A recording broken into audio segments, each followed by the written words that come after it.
Yeah, I mean, the referee got the red card out so quickly that he was excited, wasn't he? As soon as that happens, yeah.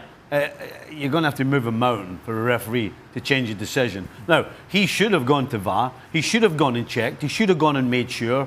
And as I said, had he done that, I think he would have changed his mind. But he got caught up in the moment. All the players were surrounding him. The players were pushing him. It was a very difficult situation for the ref.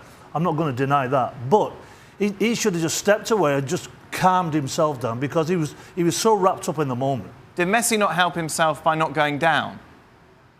We talked about him holding it. Obviously, he's just stood up. He held his ground. I don't think there was any reason to go down. Look, you know, Medel was in his face. He didn't headbutt him, but it was the. If Messi goes down, he's not getting sent off. Messi's a lot of things, right? But Messi's not a cheat. Messi's not going to go down unless the contact is strong enough that it's physically going to knock him down. Right. But what he is doing is saying, "Listen, I'm a man. I'm not taking this from you," and he stood his ground. Now, you could argue, and certainly if I'm his coach, I would say to him now, why didn't you just get out the road? The smart thing to do would not have been to clip Medel in the first place. But after that, get away. You know what Medel's like. You know he's looking for confrontation. So partly it's his own fault that he gets sent off. Gab Marcotti is, of course, in Brazil for the Copa America. We're going to talk about the final a little later on, Gab. Let's talk about this incident. What did you make of it?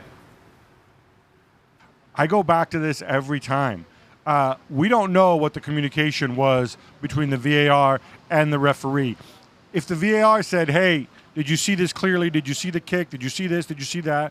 And the VAR and the referee decides, yeah, I saw everything clearly. I was looking straight at it. I got this. I know what's up. He doesn't have to go to the VAR. But the thing is, we're just speculating because the powers that be, they don't tell us what the communication was.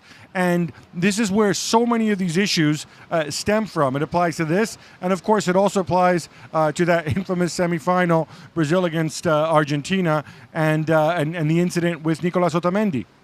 Messi was good, by the way, wasn't he, before he got sent off. It was definitely one of his better performances in this tournament. If you're Messi, do you keep going? Obviously, Copa America's in Argentina next year. There's nothing on your mind that suggests, do you know what?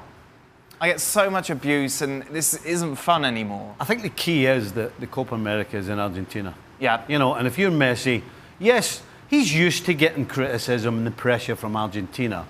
But what a way for him to go out by winning the Copa at home. And then guess what? All this decade of nonsense about not carrying his team to a World Cup or a Copa or whatever it may be will just disappear. That'll be pretty much forgotten by the majority, and he will go out as he should be, as one of, if not the greatest player in Argentina. It's going to depend on how he is injury-wise, Dan. I think, look, he's 32. He's not getting any younger. He plays a lot of football, a lot of high-end top football. And he gets clipped all the time. He plays the game in the right manner. He gets himself up. But sooner or later, it does catch up with him. There's not a player on the planet that the game doesn't catch up. And if he's well enough, obviously I want to see him continue to play. But it'd be a fantastic thing if he won Copa America last year and then just called it a day. I think it'd be ideal. Gab, the Argentine supporters that you've been speaking to who are out there, what's the general vibe regarding Messi? Look, the supposed negativity, I mean, I think this story is kind of old hat. I think they look at this, and I think most of the blame goes on the Argentine Federation. It goes on Lionel Scaloni for some of the decisions he made. Certainly, they recognize the fact that Argentina did get stronger as the tournament progressed in the quarterfinal and certainly the semifinal against Brazil. They blame the VAR decisions.